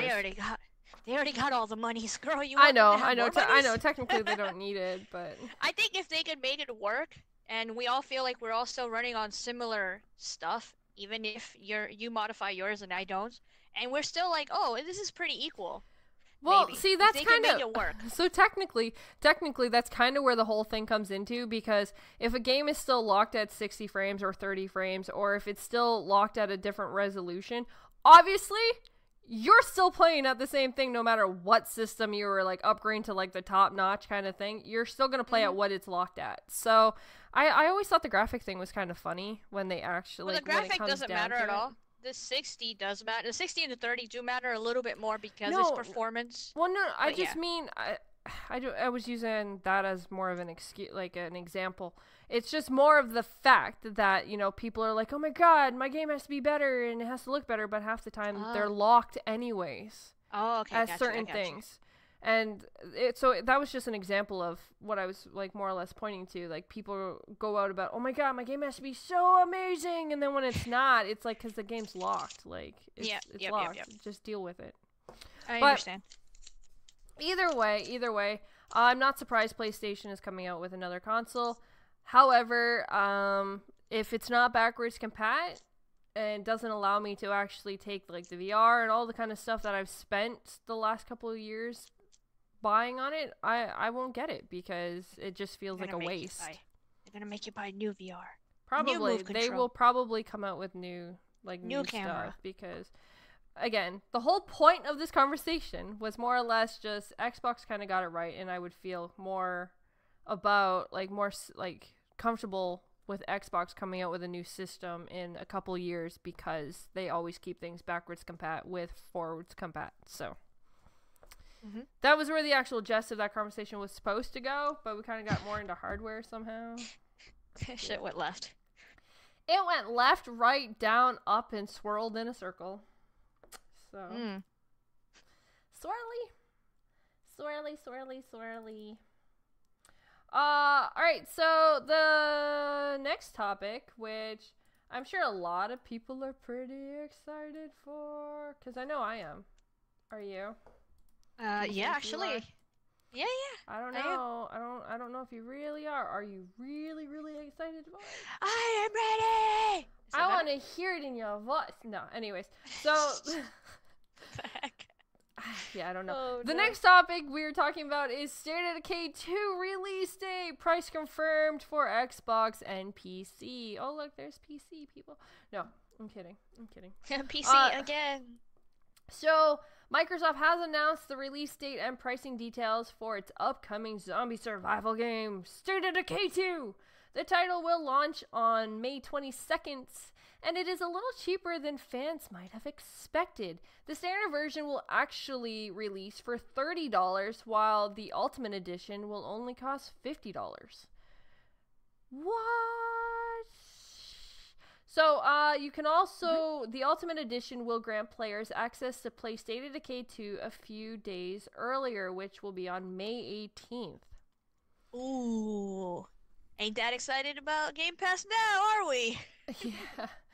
Yeah, so what's kind of cool about this is the fact that you can get the Ultimate Edition for the price of most standard AAA titles. You're actually saving $10 because most of them are actually $60. And you only have to pay $50, and you get to play it a couple days early. Now, that is pretty awesome, in my opinion, because of the fact that, hey, let's be honest, a lot of games have been releasing that have not been worth $60 to begin with. Fact. So, you know, and of course this is co-op, guys. They are officially releasing this game as co-op, which I'm sure a lot of people are really excited for because, you know, they had the first one and it wasn't co-op. A lot of people fell short. It was very lonely. Who wants to run through a zombie horde world by themselves? Some ballsy people, I'll say that much. Yeah. Very ballsy. But this is really cool because it's 4-player co-op, and I'm looking forward to it because my little brother loves this game, and I'm like, yo, we gonna play this? He's like, heck yeah. So I'm looking forward to it. So am I. Like, and it's releasing in our birthday month. Oh yeah, in May. That's so funny. I thought for a second when I saw the date, I said 22, and I was like, because my little brother's birthday is in April 22, and all of a sudden I saw May, and I was like, haha, he gonna be jelly. Yeah. So, and of course, Game Pass subscribers will also be able to jump on this game on the release date of May 22nd. Another craziness. It's the standard, guys, edition. Which is why it's releasing on the 22nd. I am super excited for this. I think it's going to be... I love that they're starting to open up some more multiplayer games instead of just the, you know, the standard base PUBG, Fortnite, and... Like, I'm excited for Sea of Thieves. I'm excited for State of Decay. Like... And they're different. They are. Sea of Thieves is like a massive, giant world, and I feel like I'm gonna be overwhelmed when I first play Sea of Thieves, or when I play it on release day or whatever. But with State of Decay 2, I feel like it's gonna be cool because you're gonna be with your friends, trying to survive together, collect together, build your community and everything. And I think it's just gonna be cool. I think Yeah. it's just gonna be simple and dope. But yeah, they're like different style of games in a way, and I like that they're doing that. Yep. And so here's a little more details for you guys, which may actually push you a little closer to the Ultimate Edition for, again, $50. Only $50. And you're also getting a copy of the Xbox One State of Decay Year 1 Survival Edition, as well as the forthcoming Independence and the Daybreak DLC packs when they release. 2 games in one. So you're pretty much getting, like, you're getting their DLC, and you're getting State of Decay 1, which chances are you're probably not going to play that because, well, you got State of Decay 2, so why play the first one? But you're still getting, like, it's pretty much like the Season Pass. No, you do not get the DLC with the Game Pass, which is why I stated this is for the Ultimate Edition only. Yes. You will have to buy those separately if you go with the Standard Edition. So I did state that. I will state that again just so people don't get confused. But yeah, so I think for $50, that is an amazing, like... Yeah, they're giving you a lot for $50. They are. They definitely are. And I'm super excited to see what And they do with this. I like that they have both options. They're like, hey, if you want to get it for $30 in Game Pass, the Standard Edition, then you have that option because maybe you're already paying for Game Pass and maybe you just want to try it, whatever. And then if you're just like, no, I already love State of Decay, aka my brother. He's like, I'm gonna buy the Ultimate Edition, boom, and he's gonna play it early. I'm like, go ahead, dude, enjoy. And you can feel good about it. And you can feel good about it because it's $10 less than what a regular AAA title costs. Yeah, and he already has the first game, so I might give away the code for the first one. Yeah. I might give away his code. You're gonna give away his code? That's so sweet of you. Yeah, when I bought him South Park, he gave me the code for the first game because he already had it, and I gave that away. So we're good. Nice. I think it's awesome. But by the way, have you checked out the gameplay that they have been releasing with IGN? But it's actually really good gameplay they're showing off. Yeah. I've been watching part of it. I still have to finish watching it because we're actually gonna be talking about it on the Console Corner on Monday as well. Because you know GKB is all excited about friggin' zombie games. So yeah, they added so many more elements to the gameplay itself. It's not just building your areas and surviving. You actually go out on missions and you destroy different things. And then one of them I saw they were destroying these pods. Yeah. And I was like, what the heck is that? That looks so gross. So yeah, you get something out of it when you destroy those. And there's a lot of crazy zombies that hang around that area where those little pods are in the wall. Yeah. I just think it's different. It's interesting. I'm looking forward to it. And it looks nice as well because I wasn't sure. Like, everybody was talking about like the gameplay and the graphics and stuff, and I'm like, I don't know. I don't know how it looks like. Now that I see the actual gameplay itself on IGN, I was like, hey, it looks good. I like it. They're calling it the Ultimate Zombie Survival Fantasy. That's what they're calling it. I don't know if I would go that far, but I'm already scared. Because if it was the Ultimate Zombie Survival Fantasy, they would kind of do it like The Walking Dead, where like it's more open world and people like you could find people and you could either fight people and kill them or you mean like an MMO? Yeah, I want a zombie MMO. That would be pretty awesome. I remember when this first got leaked and we thought it was going to be an MMO and we were like, oh shoot, but then they were like, no, wait, people, it's co-op, and we were like, oh, okay. Yeah, it was more just co-op, which is fine. Which is fine because, hey, you know, that's more or less what makes these kind of games fun to begin with, is just the fact that they're multiplayer. I get overwhelmed with MMOs and stuff like that. I'm like, no, there's too much. I can't focus. Which, I guess I'll quickly throw this out as well. Terra open beta for PlayStation and the Xbox One apparently went live today. I don't know exactly how to get into it. I'm going to look into it because it was actually one of my favorite games on PC when I was doing MMOs. I think somebody messaged me about that. Oh, I'm trying to see who it was. I'm gonna look. It's in an open beta apparently right now, so I'm gonna check that out because I used to love MMO games. I was a PC gamer before an Xbox gamer. So. Yep. Yeah, she was. But yeah, other than that, guys, I think this is amazing. I'm happy to see State of Decay 2 coming at this price point with all these amazing benefits that you're going to get, and help support the game. Like, that's it. It's things like this. If we support this game, it gives more incentive for them to do more things like this. Yeah. So More exclusives, more unique, not always the shooters, right? yeah, Unique style of games. In a way, there's obviously there's shooting elements in this game, obviously, but it's not that's not the whole point of it.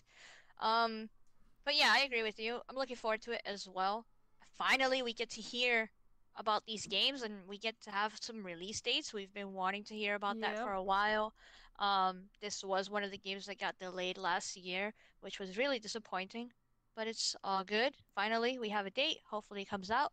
And the next one after this would be Crackdown. We would have to hear more about that, which so far we have nothing. So I'm yeah, not. I'm still not holding my breath on that one. I know you're not, but I'm kind of a little bit looking forward to it. We shall see. We shall see. Mm-hmm. Mm-hmm. So I hope you guys are excited for State of Decay, and I hope you guys check it out. Again, if you have Game Pass, you can get the standard edition. But why go with standard when you can literally just pay $50 and get the And whole play it thing? early. So and play it early, yeah.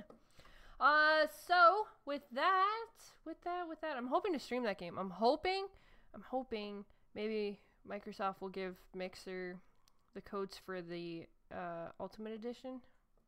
Shh. We'll see. Hopefully, maybe. She's jinxing herself, guys. Well, technically, I'm allowed to say it because whenever we get it codes, we have to say that they were provided by Microsoft or Mixer. So I can't I'm here technically get too. in trouble by saying that I hope they give us codes for that because I already have to say it during my stream. So It's all good.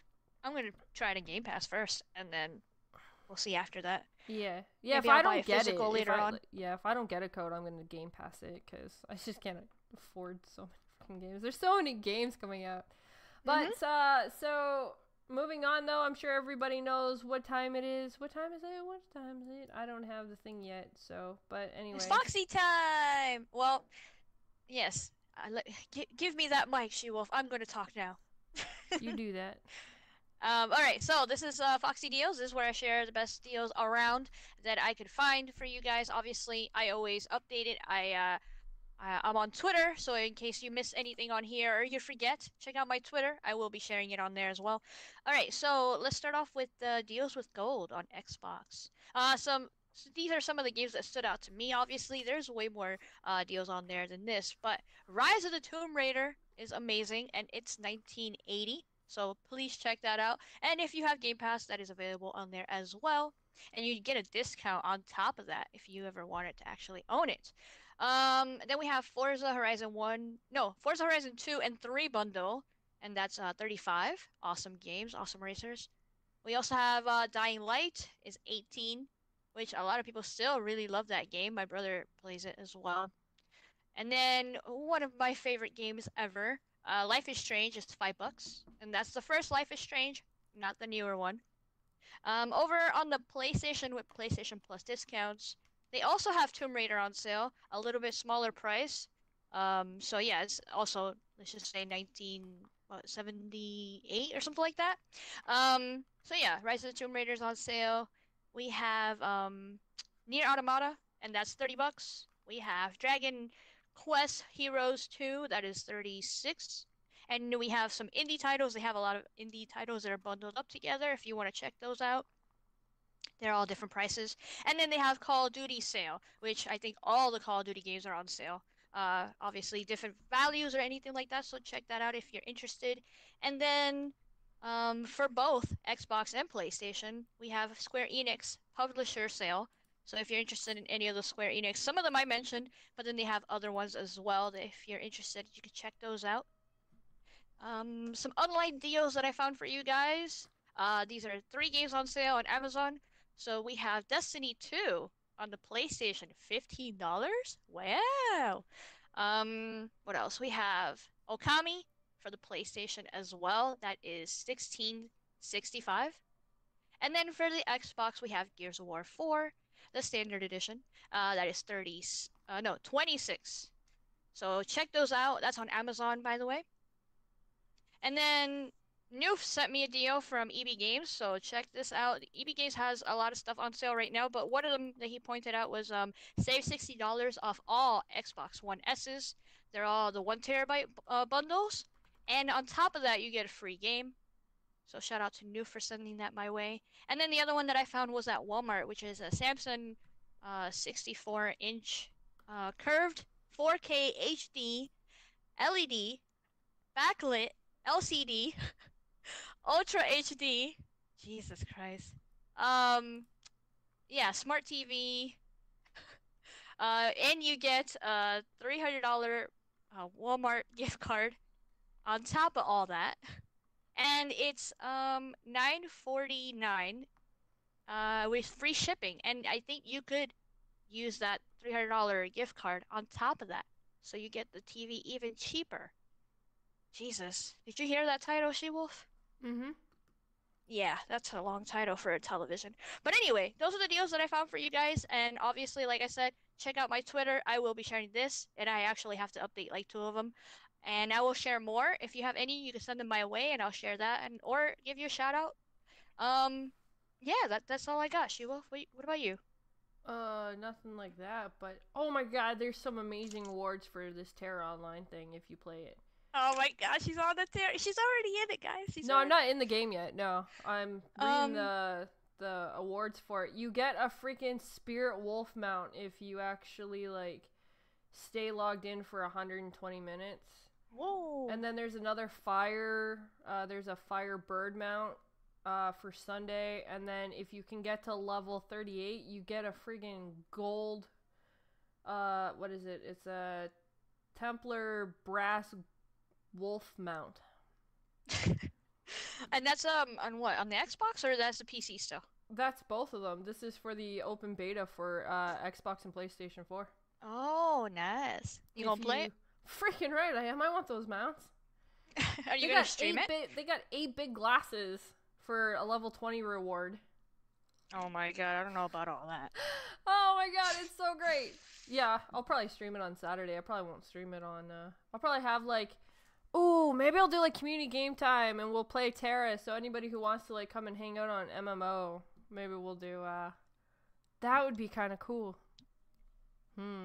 I got plans, people. I got plans. Anyways, keep an eye on her Twitter to find out more information. Yeah, there you go. All right, but I'm done with Foxy deals though. So, yeah. Amazing deals. Make sure you go check them out. And she didn't say it this time, but she does post all of her deals on Twitter. So go follow her Twitter. I said that. I was listening. You didn't say that. You weren't listening that good. Apparently not. I'm sorry. Anyways, okay. I'll say it again. Go follow her. She posts, and she posts new ones all the time. So even if it wasn't announced here, she does post other ones as well. Yes. Thanks. So, questions. Do you have a question? I have one. Yes. I have a... Oh, you gotta flip that thingy. But anyway, okay, so I have a question from Scrotum. Shout out to Scrotum. He's always hanging out in the chat, supporting us. Really appreciate it. Shout out to Ellie, #1 fan. So yes, his question is, what is one of your biggest video game pet peeves? For example, one of mine is dying by falling in water. Ooh, dude, I know what you mean. I hate that. He said it's such a outdated video game trope. Hashtag for gaming den. Thanks, bro. Mine's easiest. It's jumping puzzles. I hate jumping puzzles. They're my biggest pet peeve. You don't even want it on any game? No, I want them removed everywhere. Oh, I don't know. I don't agree with this. I like them in certain games. No, I hate jump. You know the worst one though? Destiny? Is in Ori and the Blind Forest. Oh. There's 2 jumping puzzles you have to do. There's a waterfall one where you have to like jump up this huge friggin' underground like water cavern thing. And you have to beat the water while you're doing the jumping puzzle. So if you don't beat the water, you die because the water kills you. And it's a big freaking jumping puzzle. I could not beat it. I had to have GKB actually beat it. Oh yeah, that's right. Yes, the tree. I think it's the... Well, no, I don't think that's the same spot we're thinking about. Because the tree, I believe I beat the big tree thing. But the water part, it might be inside the tree. I don't know. It's been a while since I've played it, but I had to have GKB beat it because I could not beat it. Like, I couldn't, no matter what I did, and I raged so much that I actually threw my controller at my screen. And I was lucky I didn't break my freaking screen because I was so annoyed. It is the tree? Okay, so I guess it is inside the tree, and, like, this water starts to fill up the tree, and you have to, like, do the jumping puzzle while trying to beat the water. I couldn't do it. I could not do it. Yeah. Yeah, I think Scrotum beat that game recently, like a couple months ago. Or was it Tim? One of them beat it recently. But yeah, jumping puzzles, I'm not surprised that you mentioned that. That is one of your nemesis. Not even gonna lie. Or Mighty Number 9. Just that whole game in general is a pet peeve. Wow. Really? You can't do that. Yes, I can. No. I can. Oh my god. Me and Mighty Number 9 just don't work together. Alright, so I guess the only thing that stood out to me when he said that, and yeah, him mentioning water, dying in water, very true. I agree with that. That's dumb. Like, you should be able to swim back to shore, whatever, in any game. I guess the only thing I don't like is when they have invisible walls, in games, and they don't even bother to put an obstacle there, a building, a car, something that lets you know, oh, you can't go that way. So I hate invisible walls when there's clearly a pathway that I should be able to walk towards, right? So that is really something that annoys me. What do you think? That is where it's graphically inclined. That is what is dumb. It doesn't make no sense. They give you Like, that illusion, but you're not actually allowed to go there. I like it when, you know how like certain games, I don't know, let's just say like the area is all toxic. So if you cross the border to that invisible wall, it's like, oh, you're dying because there's toxic stuff over there. And I'm like, oh, that makes sense. There's toxic, that's a toxic area, right? Mm-hmm. I could die. So I walk back and then I'm fine. So I'm like, okay, I'll give you that. Is that kind of like, okay, so the farm in Destiny 2, bro. like the farm in Destiny 2 where like you see like there's this fence thing, but behind it is like this like actual pathway that goes down into like the forest, but you can't actually go over there. Yeah. I think but that's the thing. At least they put the fence to no, let you know. Yeah, I'm pretty sure you can jump over the fence though. You just can't go any further. What? I didn't jump over the fence. See, I'm pretty sure you can jump over. I'm pretty sure you can jump over because then it goes into like that warning, like that. Like you jump over it, and I believe once you get too far, like it starts to go into like that warning thing, countdown? that stupid, that countdown to like kill you. I got you. Yeah, but it does allow you to jump over it, like it's, and then it shows like a pathway. It shouldn't. That's the thing. The fence is there for a reason. They shouldn't let you jump over there. They should just let you know. Oh, look, there's an area over there, and then maybe in a mission they'll let you walk over there, which would be cool. But just to have like that area that you could access. Oh, see, then you can't go it's over been there. a while since I've been there, and Tim says the gate in the fence is actually open. You don't even have to jump over it. Yeah, see, I don't like that. I don't like that. You have access, but you can't. Like. So yeah, that bothers me. That's my answer, bro. Hopefully it's cool.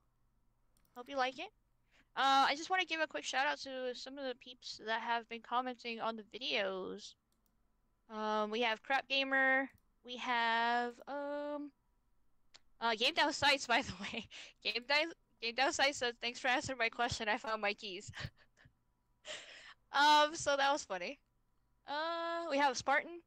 And then Luca. So thank you guys for commenting. Most of them just said great show and stuff like that. But if you guys have any questions for us, you can leave them in this video or in any future videos in the comment section, or tweet us using on the hashtag for gaming den. On the replay on Fox's channel, so that people, because they are listening live on Mixer right now, so that could make absolutely no sense to anybody at this particular moment. This is for the replay, which will be posted on Fox's YouTube channel after the show. But I'm already talking as if this is the replay. I'm like, look, comment down. Yeah, and right now in the comment section. There's no comment section on Mixer, so yeah. But it's all good. Either way, send us your questions and we'll answer them next week. Or on Twitter. You can tag me and Fox and send us your Twitter, which is awesome too. Your Twitter questions will work. I'm debating about whether or not getting maybe a guest next week. Oh, we should talk about that after the show. Maybe. God. Maybe. Again, it's still, well, I'm just throwing it out there just to not actually say we're doing it, but in case, by some chance, if we do it, if we talk about it, you know, just to put that, it's that leak thing that we were talking about, just putting it into people's minds. Glad to hear Gabe found his So, keys. Yeah, me too. Me too, Timothos. yeah, they were probably in the last place that he left them. Hello? Anyways, so, it seems I had some clicking issues there. So thank you everybody for joining us. That is our topics for this week. I hope you guys enjoyed them, and I hope you guys had some fun listening and joking around with us as much as we did. If you are listening to the recap, and if there's anything that you think that we said that was wrong, please let us know, and we will correct ourselves. Which, don't point out the 1900s thing, because we already know it was a joke. Calm down. I'm sure someone will point it out just to have the fun of it. But either way, thank you everybody Don't tell for me watching. when I'm wrong. I'm Yeah. good. Oh, okay, Fox doesn't want to be told when she's wrong. Yeah. So just leave us questions, leave us comments. Other than that, thank you everybody for watching and hanging out. I will be streaming next week. Hopefully everything will be back to normal. I hope and pray. I got some cool game lineup. Follow my Twitter and my Discord to find out what's going on and all that fun stuff. Other than that, Fox, what do you got? Making videos. I did a unboxing video yesterday, so check that out on my YouTube channel if you haven't already. It's Life is Strange Before the Storm limited edition unboxing video. So hopefully you guys check that out. You leave me some comments in that video or in other videos that I've done recently. I've been putting a lot of content on my YouTube channel, and check out my Twitter for all those Fox videos that we talked about. And yeah, I appreciate all the support from everyone, whether it be here on YouTube or Twitter, or even on my guest appearances or anything like that. Either way, thank you guys for hanging out with us in the chat. Thank you to you guys listening later. And we'll see you next week. So, with that being said, guys, thank you everyone for joining us. We hope you have an awesome and amazing weekend, and we will catch you later. Bye!